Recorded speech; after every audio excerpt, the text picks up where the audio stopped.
Nuestro deseo, como parte del pastorado, como parte del liderazgo, es poder dirigir y cuidar bien del rebaño que Dios nos ha asignado para pastorear, ¿no? Que sois todos vosotros que estáis como miembros o asistentes regulares, ¿no? De esta iglesia. Es nuestro deseo edificar una iglesia saludable con el fundamento sólido de las Escrituras, un fundamento que ya han establecido, en primer lugar, nuestro Señor Jesucristo, pero también los apóstoles y profetas, ¿no? Una iglesia que comprenda bien, ¿no? El carácter de Dios y se infle de fuego por amar y servir a un Dios 3 veces santo, ¿sí? Y para esta tarea ardua, hermanos, nosotros tenemos la Biblia. Tenemos la Biblia, que es ese manual de instrucciones con el que venimos dotados los seres humanos, pero también la iglesia de Cristo. Es por eso, hermanos, que nosotros amamos la predicación expositiva, aunque no es la única válida ni el único tipo de predicación poderosa, ¿sí? Pero entendemos que ir libro por libro, capítulo por capítulo, texto por texto, es la mejor manera de predicar todo el consejo de Dios, ¿sí? Y no dejarnos nada en el bolsillo, ¿sí? Porque en ella hemos encontrado una dieta bien saludable para la iglesia. Cuando nosotros preparamos un sermón, yo pienso en vosotros. Yo pienso en vosotros como una madre que piensa en sus hijos cuando prepara un delicioso plato, ¿sí? No pienso tanto en los textos que te van a, mira, voy a predicar esta porción que va a apuñalar a esta persona, sino que pienso en traer, y pensamos más bien en traer un rico plato que alimente espiritualmente a las ovejas de Cristo, ¿sí? Entonces, hermanos, pues seguimos con nuestra serie de predicaciones en Primera de Corintios, ¿no? Capítulo 12, vamos a terminar hoy el capítulo 12 de Primera de Corintios, esta serie de predicaciones que nosotros hemos llamado una iglesia con fundamentos, ¿sí? Donde, hermanos, el Señor viene hablando, animando y corrigiendo muchas cosas, ¿sí? En nuestras vidas, nuestros corazones, perdón, y en el funcionamiento de la iglesia. Así que vamos a seguir exponiendo esta carta con la ayuda del Señor. Hoy, hermanos, estaremos recordando la gran variedad de dones que están disponibles para los hijos de Dios. Y en esa gran variedad, tener esa gran variedad, hace posible, como dijo Josema la semana pasada, al tener una variedad de dones tan grande, hace posible que todos aquí tengamos al menos un don y podamos desarrollarlo dentro de la iglesia. Y luego todos nosotros, como un cuerpo, ponemos en marcha ese carisma, ¿no? Ese regalo, ese don, para hacer que la iglesia avance en el mismo sentido y en el sentido y el ritmo que Dios manda, ¿sí? Hermanos, la semana pasada creo que José sentó una buena base bíblica e histórica de lo que estaba ocurriendo en Corinto con respecto a los dones. Y nos viene muy bien para el sermón de hoy. Si recordamos un poquito, Josema nos habló de los dones de Dios como un regalo, ¿sí? Como regalos de Dios, los cuales no hacemos mal en anhelar.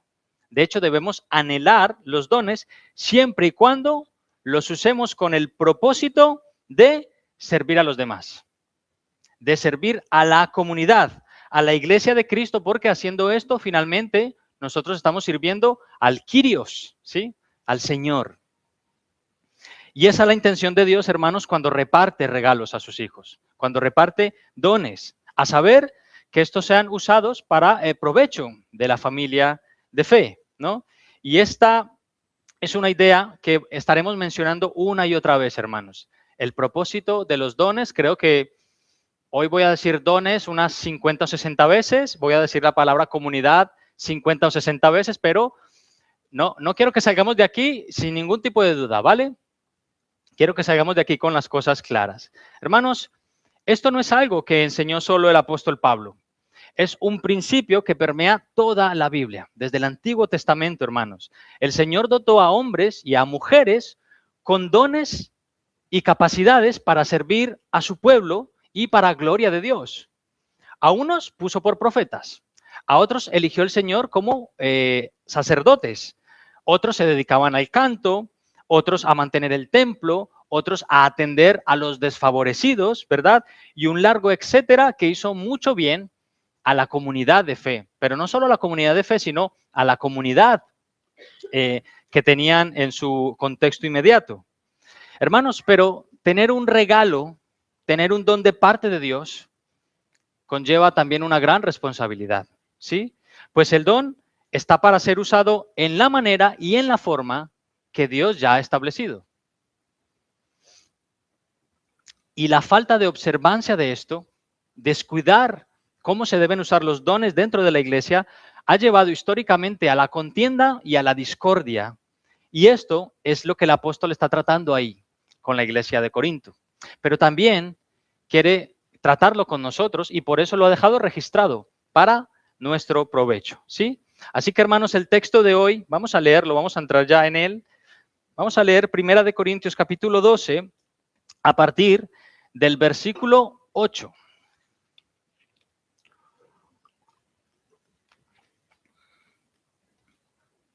Primera de Corintios capítulo 12, a partir del versículo 8 y leeremos hasta el final.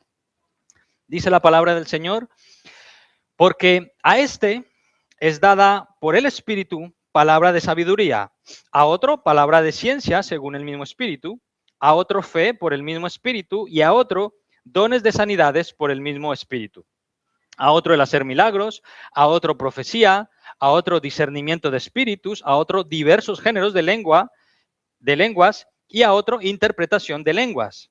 Pero todas estas cosas las hace uno y el mismo Espíritu, repartiendo a cada uno en particular como Él quiere. Porque así como el cuerpo es uno y tiene muchos miembros, pero todos los miembros del cuerpo, siendo muchos, son un solo cuerpo, así también Cristo.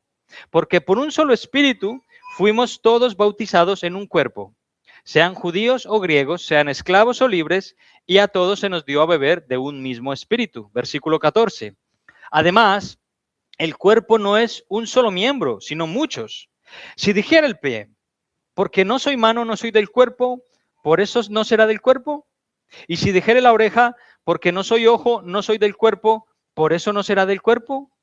Si todo el cuerpo fuese ojo, ¿dónde estaría el oído?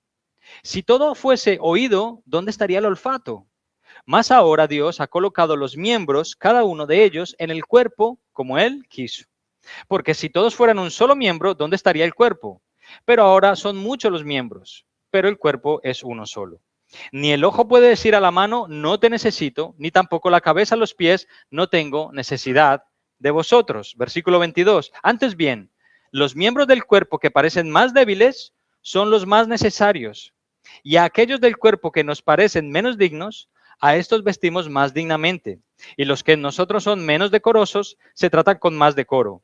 Porque lo que en nosotros son más decorosos, no tienen necesidad, pero Dios ordenó el cuerpo, dando más abundante honor al que le faltaba, para que no haya desaveniencia en el cuerpo, sino que los miembros todos se preocupen los unos de los otros. De manera que si un miembro padece, todos los miembros se duelen con él. Y si un miembro recibe honra, todos los miembros con él se gozan. Versículo 27, vosotros pues sois el cuerpo de Cristo y también cada uno en particular. Y a unos puso Dios en la iglesia, primeramente apóstoles, luego profetas, lo tercero maestros, luego los que hacen milagros, después los que sanan, los que ayudan, los que administran, los que tienen don de lenguas. ¿Son todos apóstoles? ¿Son todos profetas? ¿Todos maestros? ¿Hacen todos milagros? ¿Tienen todos dones de sanidad? ¿Hablan todos lenguas? ¿Interpretan todos? Procurad pues los dones mejores, mas yo os muestro un camino aún más excelente. Vamos a orar. Señor, queremos comprender tu palabra y hemos venido aquí con ese propósito, adorarte y escucharte. Guíame, Señor, utilízame para hablar a tu pueblo. Afirma todas las verdades, Señor, que están aquí escritas. Y si me equivoco en algo, Señor, que se ha echado por tierra y olvidado, y que tú nos corrijas, Señor. Te lo pedimos en el nombre de tu Hijo Jesucristo. Amén y amén. Hermanos, me ha sido difícil dividir el texto en más porciones para la predicación, porque creo que hace énfasis en un mismo tema todo el tiempo. Y dividirlo sería meterle un hachazo así muy radical. Así que por eso hemos leído el texto entero. Es un texto extenso, pero nos hacemos una buena idea. Hermanos, la manera en que el apóstol Pablo aborda esta corrección para el buen entendimiento de los dones me parece excelente, hermanos, ¿sí? Y antes de aclarar todo con respecto al buen uso de los dones espirituales y dado el abuso de los mismos, Pablo primero les deja claro a la iglesia de Corinto, pero también nos lo deja claro a nosotros, dónde debemos enfocarnos en el momento en que recibimos los dones. Ese enfoque siempre ha sido y siempre será la gloria de Jesús, el beneficio de la iglesia y no nuestro propio beneficio. Mirad, vamos a centrarnos primeramente en la idea que plasma aquí el apóstol Pablo, y esa idea comienza en el versículo 12, ¿no? Hoy no vamos a comenzar en el versículo 8, vamos a comenzar a exponer desde el 12, luego volveremos al versículo 8, ¿sí? Él comienza recordando que es a través del Espíritu Santo, versículo 13, que hemos sido bautizados en un mismo cuerpo. Hermanos, este es el bautismo del Espíritu Santo, ¿sí? El bautismo del Espíritu Santo ocurre en el momento en que tú pones tu fe en el Señor Jesucristo, te arrepientes de tus pecados y le proclamas como Señor de tu vida. Hermanos, la palabra bautizo es una transliteración de una palabra griega que es baptizo y significa literalmente sumergido en, introducido en, puesto dentro de, ¿sí? Y creo que es bastante claro que cuando dice se nos dio a beber un mismo espíritu, sin importar la raza, la procedencia o el nivel social, indica que ya no puede haber diferencia ni privilegios una vez se entra a formar parte de la familia de Cristo. Hemos sido introducidos por el Espíritu Santo en Cristo y ya no hay diferencia. Da igual si eres judío o gentil, da igual si eres romano o griego, da igual si eres chino, negro o blanco. Da igual si eres colombiano, chileno o húngaro. Ya no hay diferencia. Todos somos parte de la misma familia. Ahora bien, veamos la analogía que utiliza aquí el apóstol Pablo. La verdad, hermanos, es que es una analogía buenísima. Y nosotros ya hemos estudiado en Primera de Corintios, en algún otro momento, que Jesucristo es la cabeza de la iglesia. Él es el fundamento de nuestra fe y que todos los creyentes edificamos sobre ese fundamento, que es Cristo Jesús, y un fundamento además que ha sido sellado y regado por los apóstoles, ¿sí? Pero también, hermanos, entendemos que Jesús es eso, la cabeza de la iglesia y que todos los creyentes somos su cuerpo. Cristo es la cabeza quien dirige y todos los creyentes somos su cuerpo. Somos el cuerpo de Cristo y de la misma manera que un cuerpo humano, el cuerpo de Cristo está compuesto por diferentes partes del cuerpo que tienen funciones diferentes pero importantísimas, ¿sí? Si piensas en tu cuerpo ahora mismo, una pregunta, ¿qué te sobra en el cuerpo? ¿Qué te sobra? Alguno dirá, bueno, a mí me sobran unos kilitos de más. No, pero pensando en cómo funciona tu cuerpo, los órganos que lo componen, ¿no? Los miembros, ¿qué te sobra? ¿Qué te sobra? ¿Un dedo? ¿Un pulmón? ¿Un ojo? ¿Alguna arteria además que quieras vender por ahí? No. En un cuerpo sano que funciona adecuadamente, no sobra nada, nada. Todo ha sido diseñado y puesto en ese preciso lugar para que el cuerpo funcione correctamente. Mirad, hermanos, en 1990 comenzó un proyecto científico bien ambicioso de colaboración internacional. Se le llamó el Proyecto del Genoma Humano y finalizó con éxito 13 años después. Aunque estaba previsto para 15 años, consiguieron terminarlo en 13 años.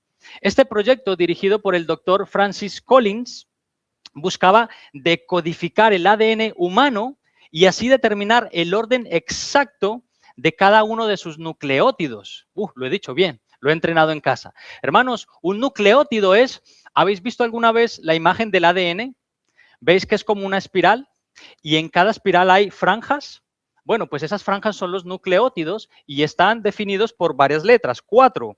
Letra A, letra T, letra C y letra G. Bueno, es un proyecto importantísimo, hermanos, que ha sido de mucha ayuda para la medicina, porque con ello han conseguido diagnosticar enfermedades y proveer tratamientos personalizados en base a tu genoma humano, ¿sí? Y por cierto, hermanos, el doctor Francis Collins es un científico que todavía está vivo, un científico cristiano y bien comprometido con la fe cristiana. Tiene un libro muy famoso que se llama El lenguaje de Dios, en el que nos dice cómo habla Dios a través de la ciencia, ¿no? Yo no he tenido el privilegio de leerlo, algún día lo leeré quizá, pero ahí lo tienes para buscarlo. Bien, en este proyecto, hermanos, ocurrió algo bien interesante. Los científicos consideraron que todo lo que estuviera en el ADN que no estuviera produciendo proteínas iba a ser descartado. Ya que no produces, estás descartado y ellos lo llamaron como el ADN basura. ADN basura porque pensaron que no servía para nada. Pero después de un tiempo entendieron que estaban equivocados y que este ADN basura, que es casi el 98% del ADN, ¿sí?, realmente es importantísimo porque contiene instrucciones que regulan cómo, cuándo y dónde deben actuar los genes.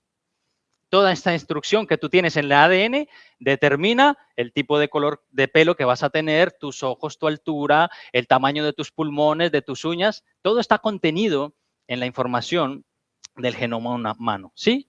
Entonces, hermanos, ¿sobraba algo en el ADN? Al principio pensaron que sí, porque no conocían toda la verdad. Y esto tiene sentido, hermanos, porque en un diseño hecho por Dios, te aseguro que no sobra nada. Todo es útil, ¿no? Como dice la palabra en Eclesiastés capítulo 3 y versículo 11. Todo lo hizo el Señor hermoso en su tiempo y ha puesto eternidad en el corazón de ellos, sin que alcance el hombre a entender la obra que ha hecho Dios desde el principio hasta el fin. Hermanos, todo lo ha hecho el Señor hermoso en su tiempo. A ti también. Te ha hecho hermoso, te ha hecho hermosa en su tiempo. Ahora bien, otra pregunta. ¿Quién sobra en la iglesia? ¿Quién sobra? ¿Qué hermano verdadero, qué miembro del cuerpo de Cristo sobra? Según la Biblia, según nuestro texto, nadie. Nadie. Todos aquí somos útiles y necesarios porque recuerda que cada uno de nosotros tiene al menos un don que aportar a la comunidad, ponerlo en marcha. Y no para uso y consumo personal, sino para la edificación del cuerpo de Cristo. ¿Quién sobra? Hermanos, Marcos y yo somos pastores, predicamos la palabra, hay más predicadores, hay personas que se paran aquí enfrente y nuestro ministerio quizás es un poco más visible, se nos ve más y alguien pudiera pensar que es un ministerio más importante y más productivo. Pero hermanos, ¿será por eso que aquella hermana que trabaja para el Señor y ora por la iglesia en lo secreto es menos importante? Para nada, para nada. De hecho, el trabajo del que se pone aquí, se para aquí a predicar, a tocar la guitarra o cantar o tocar un instrumento, no será productivo sin las oraciones de esa hermanita que trabaja y ora en lo secreto. Es importante, está todo el cuerpo conectado. Y tanto es así que el apóstol dice de esta manera, bueno, porque tú eres un pie y dices que no eres del cuerpo, ¿no serás del cuerpo? O siendo ojo, le podrás decir a la oreja, tú no eres del cuerpo y por eso no lo serás. No, no todo el cuerpo puede ser ojo. Si todo el cuerpo fuera un ojo, ¿cómo va a oler? ¿Y qué del olfato? ¿No? Y todo el cuerpo no puede ser ojo, porque entonces, ¿cómo oye? ¿Sí? En el versículo 18 dice que Dios ha colocado cada miembro como Él quiso, ¿vale? Y esto es importante, esto lo vamos a recordar un poco más adelante en la predicación, de que el Señor haya colocado las partes en el cuerpo como Él quiso. ¿Por qué? Pues por la analogía que le está contando aquí. Parece ser que en Corinto, algunos hermanos estaban diciendo, yo tengo un don mejor que el tuyo, más grande que el tuyo, tú no sirves aquí. Y eso es como de que el ojo le diga a la mano, no te necesito. Es como que la cabeza se mire a los pies y le diga, no os necesito, yo puedo sola. Y creo, hermanos, que la idea aquí está bastante clara, pero está puesta aquí en las Escrituras porque creo que se nos olvida con bastante frecuencia que nos necesitamos los unos a los otros. Y hermanos, debemos pedir al Señor que nos ayude a vernos con ese nivel de importancia los unos a los otros, no tanto por el don individual, no que yo te vea y diga, hasta Débora toca excelente el piano, le voy a tratar mejor para que siga tocando y deleitándonos con el piano o con su voz. No se trata de eso. No tanto por el beneficio que yo pueda sacar de ello, sino simplemente porque un cuerpo sano da honor a todas sus partes naturalmente y no por interés, sino porque ama cada parte de su cuerpo. ¿Sí? Y esto es lo que estaba ocurriendo allí en Corinto, Debido al despliegue de algunos dones sobrenaturales y espectaculares, algunos estaban pensando que eran los más importantes, los más destacados, y que los otros pues serían hermanos de segunda clase. Hermanos, pero nada más lejos de la mentalidad de nuestro Señor Jesucristo, quien dijo que Él, aun siendo el Rey del universo, vino a esta tierra no para ser servido, sino para servir. Y hermanos, nuestro Señor Jesús llevó esto a su máximo nivel de ejemplo. En Mateo capítulo 20, versículo 18, el Señor dijo precisamente eso. Yo no vine a ser servido, sino a servir y a dar mi vida en rescate por muchos. Esa es la mentalidad de Cristo. Mirad, escuchaba una vez a un pastor bien conocido, al que suelen invitar a muchas conferencias, congresos y actos, y él decía que sobre todo en reunión de pastores, empezaban a hablar entre pastores y detectó que algunos empezaron a preguntarse cuántos miembros tenían en cada iglesia, ¿sí? Y algunos decían, pues bueno, yo tengo 100 miembros en mi iglesia. Otro decía 500, otro decía 1000 y otro quizá decía 2000. A lo que el pastor dijo en una ocasión, mirad, el éxito ministerial no se mide por cuántas personas se congregan en tu iglesia o te sirves, sino a cuántos sirves.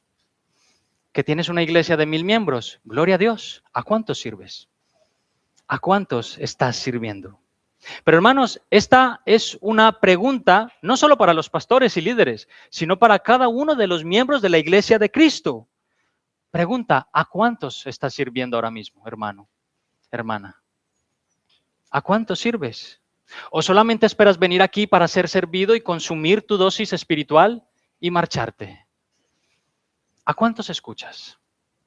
¿A cuántos ayudas? ¿A cuántos le mandas un mensajito durante la semana para decirle qué tal estás? ¿Cómo puedo ayudarte? ¿Por cuántos estás orando? ¿A cuántos sirves? No tener un correcto entendimiento del servicio y del valor intrínseco de cada miembro del cuerpo es distorsionar el mensaje del Evangelio. Es distorsionar el mensaje del Evangelio y del pensamiento cristiano, y al distorsionar el mensaje del Evangelio de esta manera, de ver a los hermanos, naturalmente se crean contiendas, se crean conflictos y pleitos. Mirad, la Biblia enseña claramente en Filipenses capítulo 2 y versículo 3, nos dice allí, no hagan nada por contienda o por vanagloria. Al contrario, háganlo con humildad y, atención, considerando cada uno a los demás como superior a sí mismo. ¡Wow!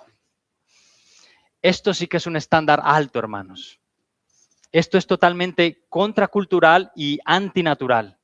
Que yo considere al otro como superior a mí, si esa no es la tendencia humana. A mí me gusta sobresalir por encima del otro. No, que se me considere a mí mejor en lo que hago. Esto es totalmente antinatural, pero es lo que nos manda la Biblia. Que considere al otro hermano como superior. Porque ¿qué haces cuando consideras a alguien como superior a ti?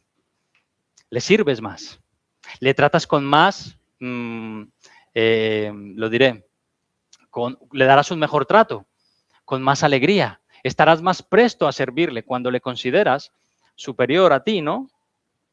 Hermanos míos, todos en esta sala, y también los que faltan hoy, los que no han venido, somos necesarios. Y de hecho, escribe el apóstol Pablo ahí en el versículo 22, que aquellos miembros que parecen más débiles, más escandalosos, más difíciles de tratar o innecesarios, son en efecto los más necesarios. Los más necesarios. Estos que algunos consideran como el ADN basura, ¿sí? O hermanos reemplazables con pocos dones o de segunda categoría, son hermanos importantes también. ¿Sabéis por qué? Son importantes para Dios porque su Hijo Jesús también dio su sangre preciosa en la cruz por esa persona. Si es valioso para Dios, tiene que ser valioso para ti. Y debemos tratarle con ese nivel de importancia que la Biblia nos manda. ¿Nunca te ha pasado que te has hecho pupa o te has cortado en algún lugar y mientras te vas recuperando de esa parte del cuerpo, tú dices, uy, qué importante es esta parte de mi cuerpo, ¿verdad? Mirad, a mí se me ha caído esta uña de este dedo 2 veces, porque me he dado con un martillo o por lo que sea, ¿no? Me he machacado. Y mientras me va creciendo la uña, se me cae la otra, me crece, voy trabajando, voy haciendo cosas y digo, wow, qué importante es esta uña, ¿eh? Qué importante es este dedo, no veas cuánto utilizo este dedo. ¿Nunca os ha pasado? Que a lo mejor te tuerces el tobillo y dices, madre mía, con lo bien que estaba yo, qué importante es tener bien el tobillo. ¿Eh? Mirad esta ilustración, hermanos. Imagina que vas a poner un clavo en la pared. Con la mano izquierda sujetas el clavo y con la derecha solamente tienes que dar en el clavo. Ahora, en un momento te distraes y te das un martillazo en la mano. ¿Qué hace automáticamente tu cuerpo? Se olvida del martillo y del clavo y todo el cuerpo protege la mano herida, todo el cuerpo se pone en posición de defensa. Si puede ser y nadie te ve, te echas en el suelo, te revuelcas, ¿no? Y dices, ¡ah! Y pegas un grito, porque naturalmente cuando te duele algo en el cuerpo, todo el cuerpo va y abraza a esa parte que le duele. De repente tú no escuchas una mano diciéndole a la otra, pero qué torpe eres. No podías haber sujetado bien el clavo. Y tampoco ves la otra mano diciendo, pero el único trabajo que tenías era dar en el clavo. ¿Me tenías que haber dado a mí? No, no. A lo mejor después de un rato, ¿no? Cuando ya se te ha pasado el dolor, estás ahí sentado y miras con los ojos a tu mano y dices, bueno, igual tengo que fortalecer un poco más esta mano para que sea más precisa la próxima vez. Pero tú no escuchas insultos, broncas o un regaño, ¿eh? ¿Por qué? Porque eso sería ilógico, ¿verdad? ¿Verdad? ¿Y por qué entonces actuamos así tantas veces? Piensa en tu casa, piensa en tu trabajo, piensa en tu iglesia. Cuando una persona falla, ¿cómo reaccionas? Cuando una persona ha caído en pecado, ¿cómo reaccionas? No sé, piénsalo. Si tu mujer te llama y te dice, cariño, he rayado el coche en todo el lateral, ¿cómo reaccionas? Bueno, venga, vamos a poner que es el hombre quien lo raya, ¿vale? Para que no se me vengan las mujeres encima, ¿verdad? Cariño, he rayado el coche desde la parte delantera hasta la trasera. ¿Cómo reaccionas? ¿Mm? Cuando tu hijo, sin querer, deja caer un vaso de cristal y se parte en 1000 pedazos, ¿cómo reaccionas? ¿Vas primero a preguntarle si está bien y le ayudas a barrer los cristales? ¿O tu respuesta es, te lo he dicho, pero qué torpe? Nunca haces nada bien. Eres un bueno para nada. No pones atención. ¿Mm? ¿Cómo reaccionas? Cuando estás en esos momentos de presión es cuando sale lo que hay aquí de verdad, ¿sí? Y yo os lo he dicho en otra ocasión, hermanos, y ya me conocéis, me cuesta mucho, de verdad, tengo que trabajar en ello, ¿vale? Pero me cuesta mucho, mucho soportar a aquella persona que a la mínima salta sin preocuparse por ti lo primero, ¿sí? Tú has fallado y en vez de venir a cubrirte, en vez de venir a apoyarte y a preguntarte qué tal estás, ¿no? O a darte ánimo, no escuchas más que quejas, burlas, ¿sí? Y regaños.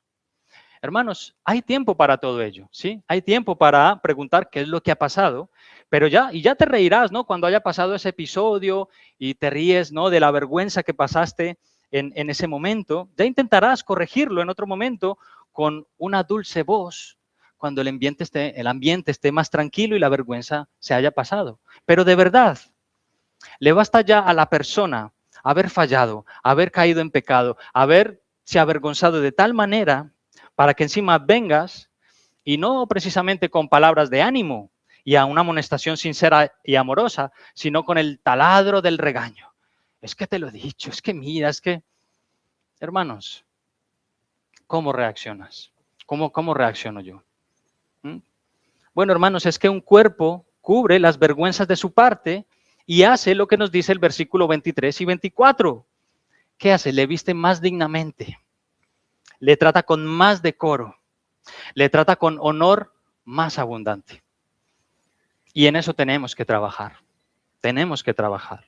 El versículo 25 y 26 nos dice lo siguiente: para que no haya desaveniencia en el cuerpo, sino que los miembros todos se preocupen los unos por los otros, de manera que si un miembro padece, todos los miembros se duelen con él, y si un miembro recibe honra, todos los miembros con él se gozan. Si yo pongo bien el clavo en la pared con el martillo, tú dices, buen trabajo, he puesto bien el clavo, ¿sí? Todo el cuerpo recibe honra. Eso es, hermanos. Si uno padece, todos padecemos con él. Pero si uno recibe honra, todos nos gozamos con él, ¿sí o no? Oye, qué bueno es eso, ¿verdad? Si nosotros lleváramos eso a la práctica, porque esto, hermanos, es muy práctico, esto es demasiado práctico, si lo lleváramos a la práctica con sinceridad, esto sería el cielo en la tierra, ¿sí? Qué bueno que tengamos una familia donde podamos venir a reunirnos para contar nuestras tristezas, nuestras luchas y nuestras pegas y no recibir juicios, críticas, sino un abrazo, consuelo, ayuda. Qué bueno, ¿verdad? Mira, del otro día hablábamos en una comida y decíamos, oye, qué necesario es tener un ambiente en el que tú puedas venir, abrir tu corazón y contar tus necesidades y tus luchas, ¿no? Yo creo que los jueves, ese ambiente aquí tan íntimo que tenemos los jueves en el culto de oración, es un buen momento, un buen ambiente para decir, oye, estoy luchando con esto, orad por mí. Nos cuesta porque es vergonzoso, pero las personas que se han animado a hacerlo, no creo que vayamos a decirle, pero ¿cómo se te ocurre haber hecho esto? ¿No? Todo lo contrario, voy a orar por ti. Me vuelco en oración por ti. ¿Cómo puedo ayudarte? ¿Sabes qué? Me pasa lo mismo. Es bueno que podamos contar nuestras luchas, ¿verdad? Pero también es importante, hermanos, contar las alegrías y las victorias, ¿sí o no? No todo puede ser tristeza. Tendremos que tener alguna victoria también, ¿no? Mirad, en esa comida Mónica nos contaba que una vez estuvo intercediendo por una ovejita de esta iglesia todos los días. No sé si le faltaba trabajo, le faltaba algo, y estaba ahí orando todos los días, Señor, provee lo que esta persona necesita, todos los días intercediendo. Y de repente se dio cuenta de que esa ovejita ya había conseguido lo que necesitaba. Gloria a Dios, pero no lo había dicho. Por tanto, Mónica seguía orando, y cuando dijo, sí, pues yo llevo orando un montón de tiempo y ya el Señor le ha respondido, ¿sí? Hermanos, hay que contar también las alegrías, no solo las penas. Amén.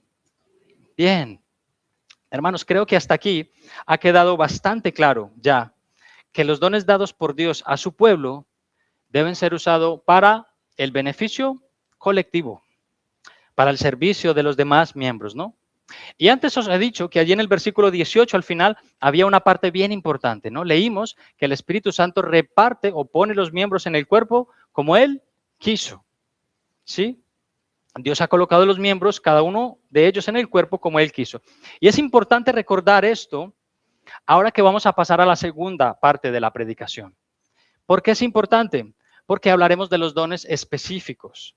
Y lo primero que debemos tener en cuenta es que estos regalos que nos ha dado Dios han sido repartidos como Él quiere y a quien Él quiere.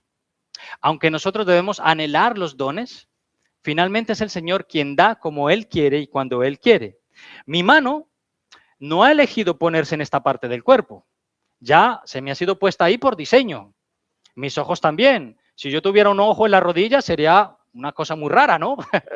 Yo no he decidido nada en mi cuerpo. Lo ha decidido el diseñador, que es Dios, ¿verdad? Bueno, cada uno de nosotros ha sido puesto en el cuerpo de Cristo con un don específico para servir a Dios y a su pueblo. Y el versículo 11 afirma esto y no deja lugar a ninguna duda.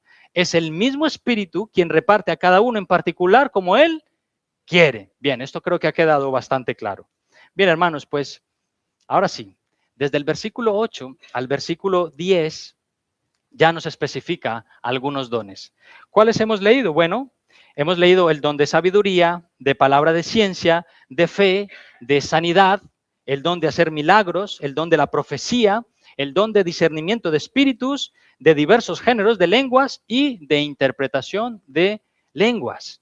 Hermanos, estos no son los únicos dones que existen en las Escrituras. Hay más dones a lo largo de la Biblia, pero se entiende que en esta sección Pablo está destacando algunos dones sobrenaturales.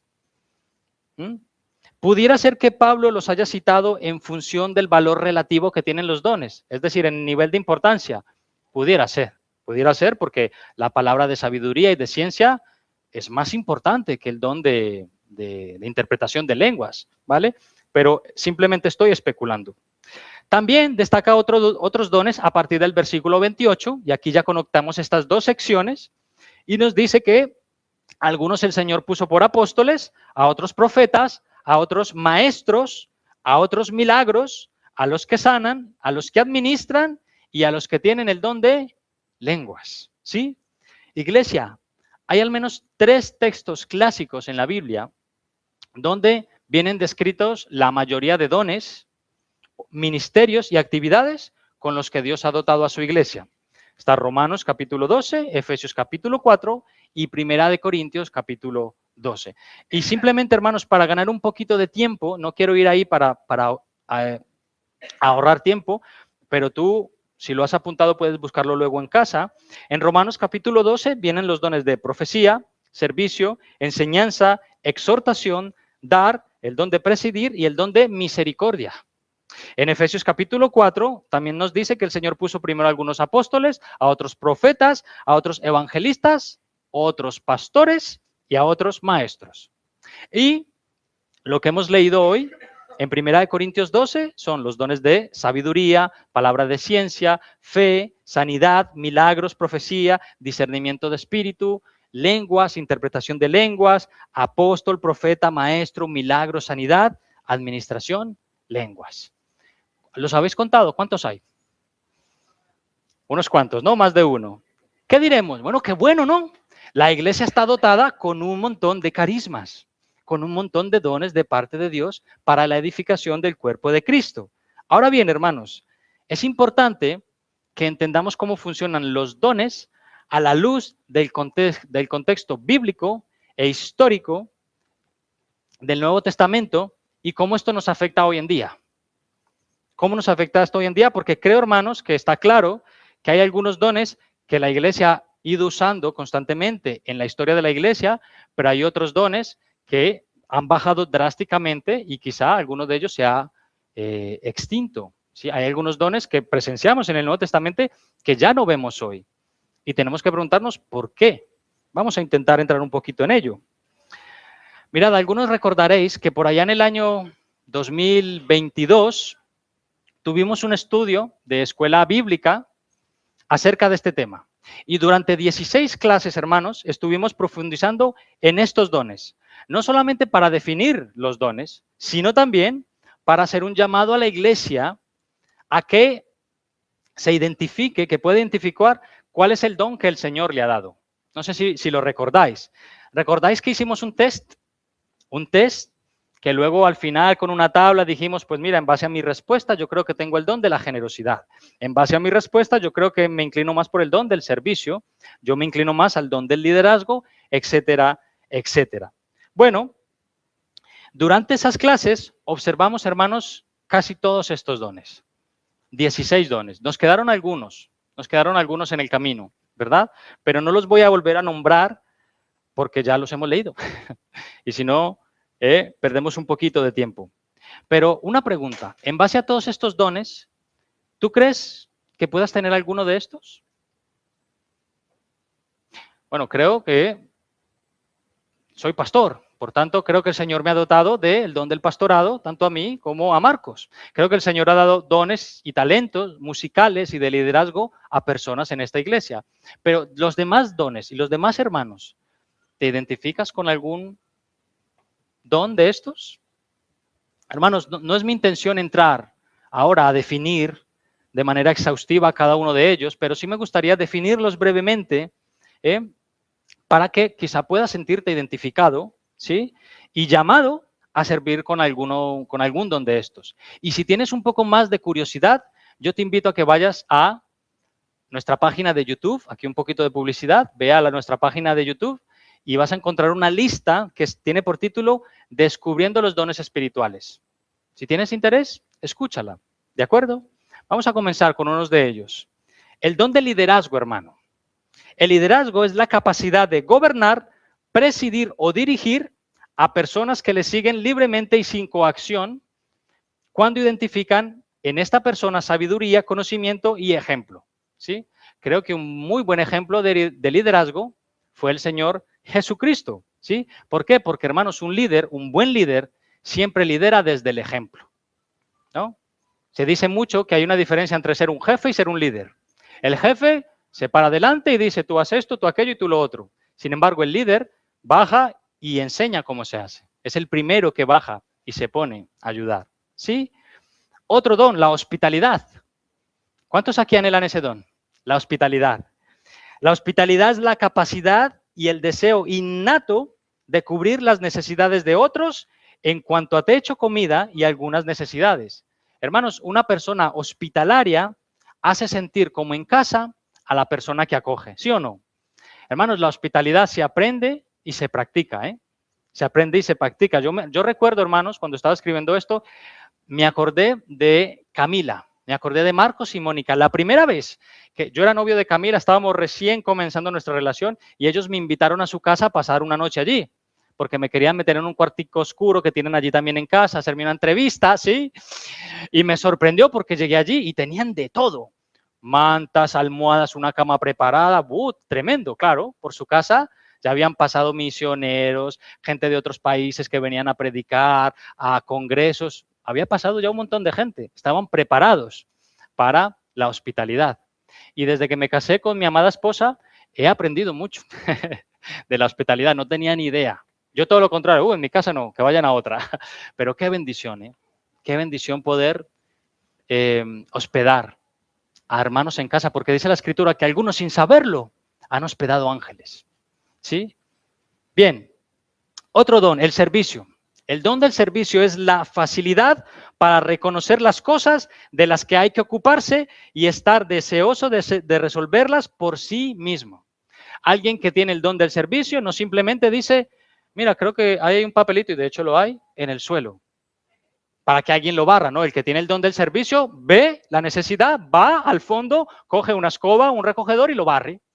Y no tiene que verle nadie, ¿sí? Una persona, hermanos, con deseo de servir, no hay que estarla empujando constantemente a hacerlo. Le sale solo. Está ahí dispuesto. ¿Qué hago? ¿A quién ayudo? ¿Dónde voy? ¿No? O a lo mejor tú se lo propones y ves una disposición genuina de hacerlo, ¿sí? Ahora, hermanos, que esto no sirva de excusa para que alguien aquí diga, bueno, como yo no tengo el don de servicio, a mí el Señor no me ha llamado a esto, yo no sirvo, ¿vale? No, no, no. Recordemos el ejemplo del Señor Jesucristo. El Señor Jesús dijo, mirad, si yo soy el Señor del universo y os sirvo, vosotros debéis hacer lo mismo. Debéis poneros a servir a los demás. ¿Bien? ¿Cuántos sirven aquí? Venga, arriba esas manos. O tienen el deseo de servir. Muy bien. Administración. El don de la administración. Podríamos definirlo como la habilidad de coordinar y organizar gente y proyectos. Una persona, hermanos, que administra, sean recursos humanos o materiales o proyectos, tiene esa capacidad de hacerlo ordenadamente y eficazmente. ¿Sí? Puede que tengas el deseo de hacerlo, puedes que tengas el deseo de servir en la administración, Pero si no consigues hacerlo ordenadamente y eficazmente, pues probablemente ese no es tu sitio, ¿sí? Aunque tengas muy buenas intenciones de hacerlo, aunque tengas muy buenas intenciones de tocar el piano, si en un año no consigues articular 3 acordes, no es tu don. Busca otro, ¿sí? Está bien, lo has probado, has dado el paso adelante y has descubierto que no era tu sitio. No pasa nada. Te honra el hecho de que al menos lo hayas intentado. Otros ni lo intentan. ¿Sí? Muy bien. Uno más. No, uno más. Tenemos más, ¿eh? Discernimiento. Discernimiento. El discernimiento es la habilidad de percibir cuando las acciones de una persona son originadas por Dios o no, y esto es importante, distinguiendo entre la verdad y el error. ¿Sí?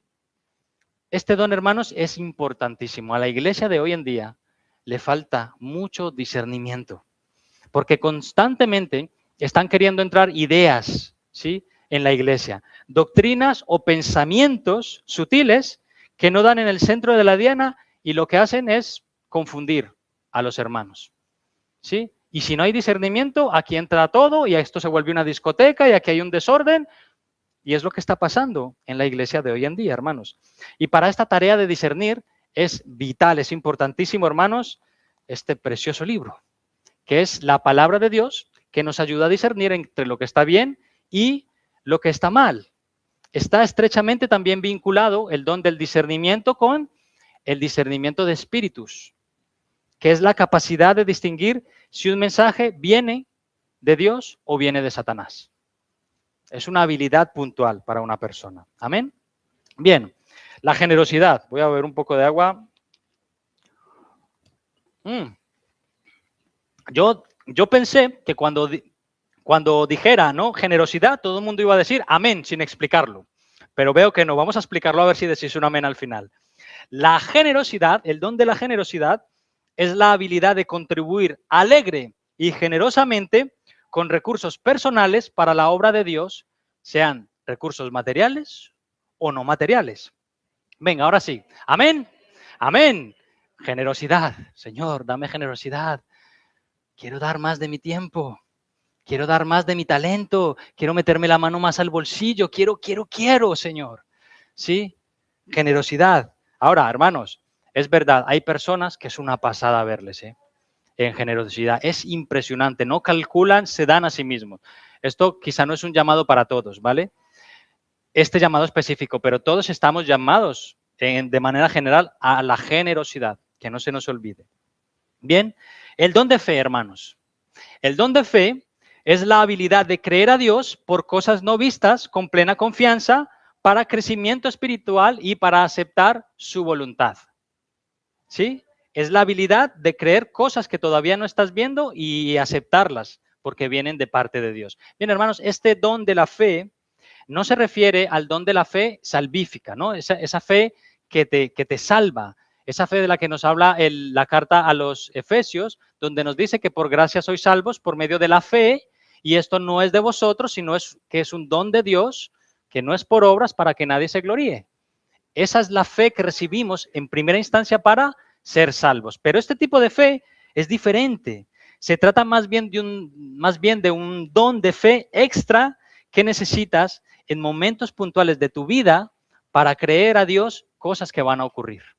Momentos en los que estás muy angustiado y necesitas fe y te viene como un don. ¿Sí? Lo necesitamos y lo tenemos todos. Bien, el don de la sabiduría, hermanos.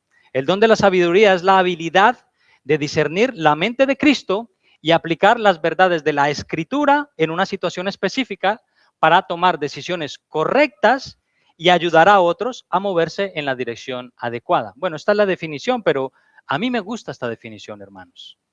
Una persona con sabiduría aplica las verdades de la Escritura a su propia vida y le va bien. Y no solo eso, sino que ayuda a otras personas a tomar decisiones acertadas conforme a la palabra de Dios. ¿Sí? Así que cuando tú necesitas tomar una decisión importante en tu vida, ¿qué haces? Aparte de orar mucho, mucho, mucho a Dios. Consultas a un hermano o una hermana sabio o sabia, ¿sí? Que te ayude a tomar una decisión.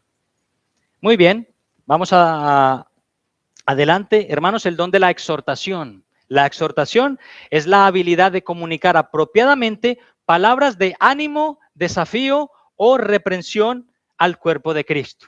¿Sí? Esta es la exhortación. Hermanos, no debemos confundir exhortación con amonestación, ¿vale? La amonestación es más específica. La amonestación tiene el objeto de corregir, ¿sí? Sin embargo, la exhortación tiene que ver más con el ánimo, ¿no? Si yo os digo, hermanos, os exhorto no sé, a llevar una vida santa, no os estoy amonestando, os estoy animando, ¿bien? Y hay personas que tienen este don de animar, tienen una facilidad por su tono de voz, por la manera en que te tratan. Qué bueno, estos hermanos que tienen este don. Bien, el don del pastorado, hermanos, el don del pastorado. Definimos en su día que el pastorado es la habilidad de asumir la responsabilidad por el crecimiento espiritual y crear comunidad cristiana en un grupo de creyentes. Bueno, uno que se siente llamado a pastorear tiene que tener capacidades para la enseñanza, para la interpretación y para explicar las escrituras, ¿sí o no? Debe estar dispuesto a pasar tiempo a solas con Dios, permanecer en oración, estar dispuesto a sacrificarse por las ovejas que pastorea y recibir sus alegrías y también sus disgustos. Es estar dispuesto a servirles. ¿No recordáis? No cuántos te sirven, a cuántos sirves. ¿A cuántos sirves? Bueno, pues el pastor, el que se siente llamado al pastorado, debe estar dispuesto a todo esto y a un largo etcétera, que nos haría falta tiempo para explicar estos asuntos, ¿vale? A ver, ¿cuántos pastores salís de aquí? Gloria al Señor. Bien, el don de la enseñanza, hermanos. El don de la enseñanza es la habilidad de entender lógica y sistemáticamente las escrituras para luego comunicar con claridad las verdades prácticas al cuerpo de Cristo. ¿Sí? Una persona con este don tiene la capacidad de comunicar bien y claramente lo que pone las escrituras. Una manera de saber si tienes el don de la enseñanza o no, sea que enseñes a niños, a jóvenes, adolescentes o a mayores, una manera de saber si tienes este don de la enseñanza es el siguiente. ¿La gente aprende cuando enseñas? ¿La gente te entiende cuando enseñas? ¿Sí? No, porque de lo contrario sería difícil que lo tengas o que lo desarrolles. Pero si te entienden bien, si consigues tomar el texto y explicarlo, pues tienes el don de la enseñanza y te animo a que lo sigas desarrollando. Más, el don del apostolado. El apostolado. El apostolado es la habilidad de ser pionero de ministerios y proveer liderazgo espiritual sobre cierto número de iglesias que resulta luego en un ministerio fructífero. ¿Sí? Bueno, hermanos, no tiene nada que ver con el apostolado, no tiene nada que ver el apostolado del primer siglo con el supuesto apostolado, nuestros supuestos apóstoles o apostolobos que hay por ahí hoy en día, los cuales, hermanos, no están dispuestos a sufrir como aquellos que pusieron el fundamento de Cristo. No vas a ver un apóstol moderno sufriendo por los demás, le vas a ver cómodamente en su mansión, con su coche, con sus historias. Inaccesible. No tiene nada que ver, ¿de acuerdo? Creo que de aquí no va a salir ningún apóstol y si alguien se autoidentifica como apóstol, luego hablamos un poco dentro en la salita, ¿vale? Venga más, el don de la profecía, hermanos. La profecía es la habilidad de declarar humildemente la verdad de Dios, a pesar de las consecuencias. El profeta llama a la gente a vivir justamente, a pesar de que eso le cueste mucho, ¿sí? Hermanos, en la iglesia evangélica hoy en día hay una confusión tremenda con lo que supuestos profetas están diciendo por ahí. De verdad que abundan los lugares de culto donde la profecía se dice todos los días cuando se reúne el pueblo. Hay nuevas revelaciones, hay visiones, predicción del futuro, etcétera, etcétera. Y lo interesante es que esos sitios están llenos de gente, hermanos. Yo veo algunas veces estos sitios y me quedo a escuchar la predicación y digo, wow, pues es que ha predicado 20 minutos y un montón de falacias y luego como una hora, profecías, revelaciones, visiones, lleno de gente, hermanos. Bueno, yo no sé, no sé, pero nosotros entendemos, hermanos, que de verdad Dios sigue hablando. ¿Cuántos creen esto? Dios sigue hablando y mostrando su voluntad a su pueblo. Pero cuando echas un vistazo a lo que hacían los verdaderos profetas de Dios, ellos, hermanos, ¿sabes cuál es el factor que todos ellos tenían en común? Que ellos llamaban constantemente al pueblo al arrepentimiento. Perdón. Y hablaban el mismo mensaje una y otra vez, sin importarle las consecuencias. Sí es verdad, los profetas recibían visión de parte de Dios, cosas que aún no habían ocurrido, pero mayoritariamente ellos estaban constantemente llamando al pueblo al arrepentimiento, recordándoles la ley de Dios, volveos a Dios, sin importar lo que pasara con sus vidas. Bueno, esto era un profeta de verdad, ¿sí? Y creemos que Dios trae un mensaje a su pueblo por medio de alguien, creemos eso en algunos contextos, hermanos, pero este mensaje nunca va a ir en contra o contradiciendo la palabra de Dios.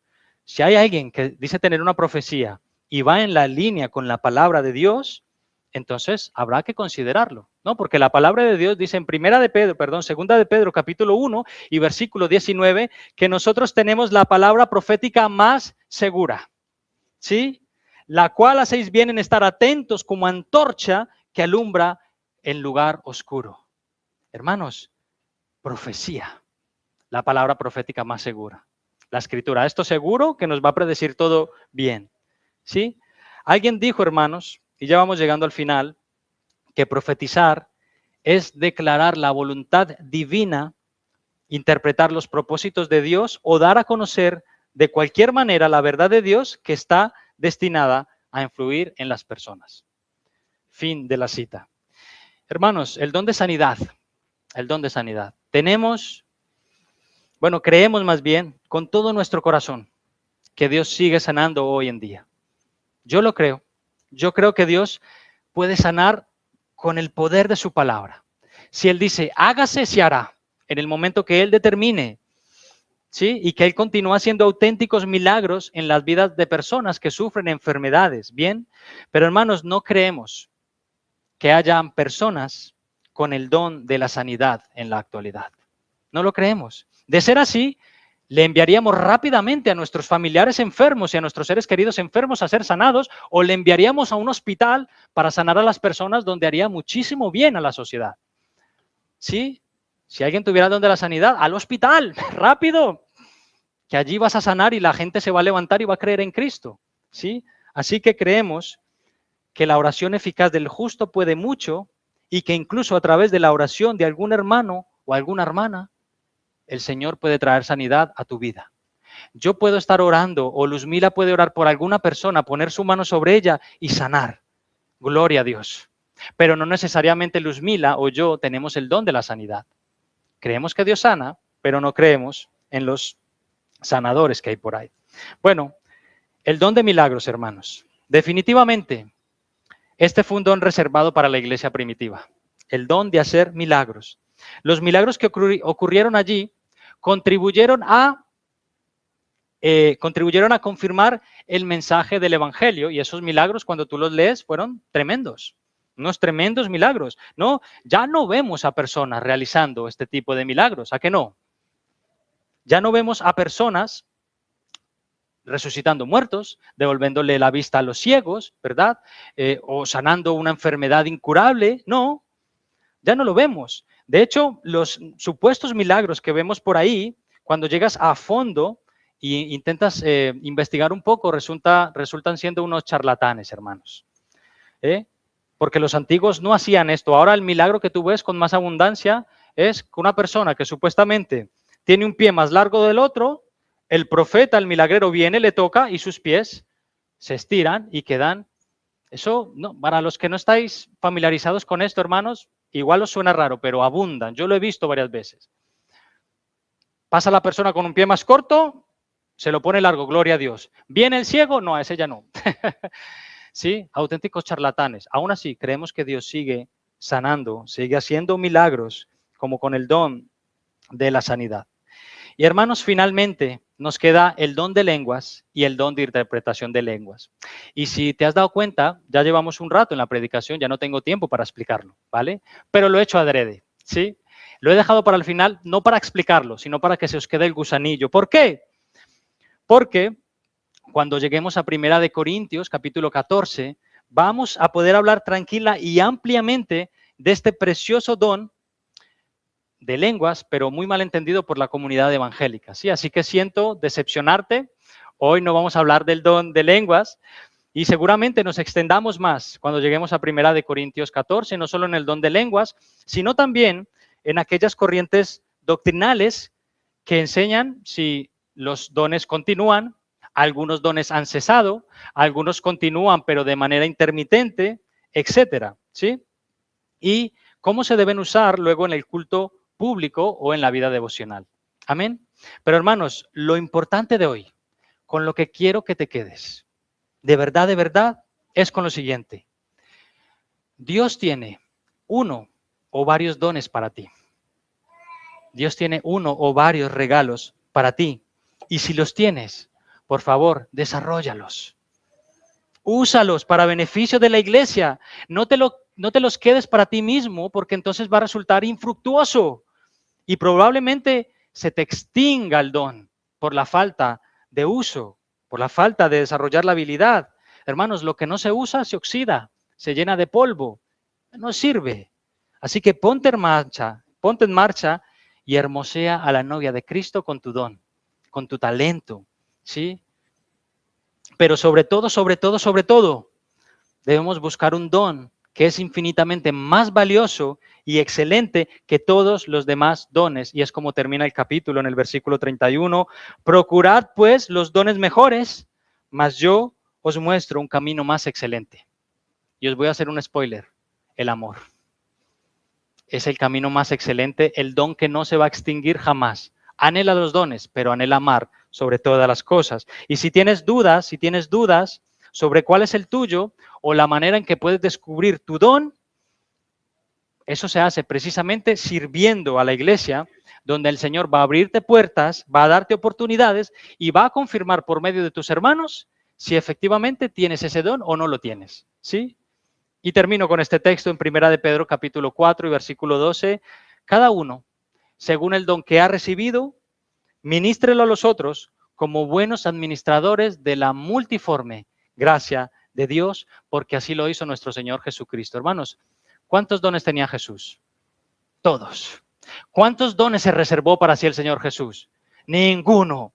Todos los puso en marcha. Dios nos los dio todo para nuestro beneficio, para el tuyo y el mío, y nos llama a hacer lo mismo. Amén. Bien, vamos a orar. Padre, gracias, muchas gracias por todos tus dones, carismas y regalos. Has dotado a tu iglesia, a esta pequeña comunidad de creyentes, Señor. Aquí hay dones que están ahí en el corazón, que están deseando salir, pero hay algo que lo impide, Dios mío. Padre, revélanos a cada uno de nosotros esos dones que están ahí para ser despertados. Oh, Dios mío, activa a los miembros de tu cuerpo para que todos juntos en amor, pongamos en funcionamiento el cuerpo de Cristo y hermoseemos la novia de tu Hijo, Padre. Y a los que ya estamos desarrollando algunos dones, ayúdanos a ejercerlos genuinamente, como a ti te agrada, Señor. Hemos recibido de ti, Señor, pero a veces no sabemos cómo usarlos y no queremos usarlos mal, no queremos ir en contra de tu palabra. Ayúdanos, Señor, queremos entenderlo bien para hacerlo bien, por favor. Te pido esto por mí y por todos mis hermanos, en el nombre precioso de Cristo Jesús. Amén.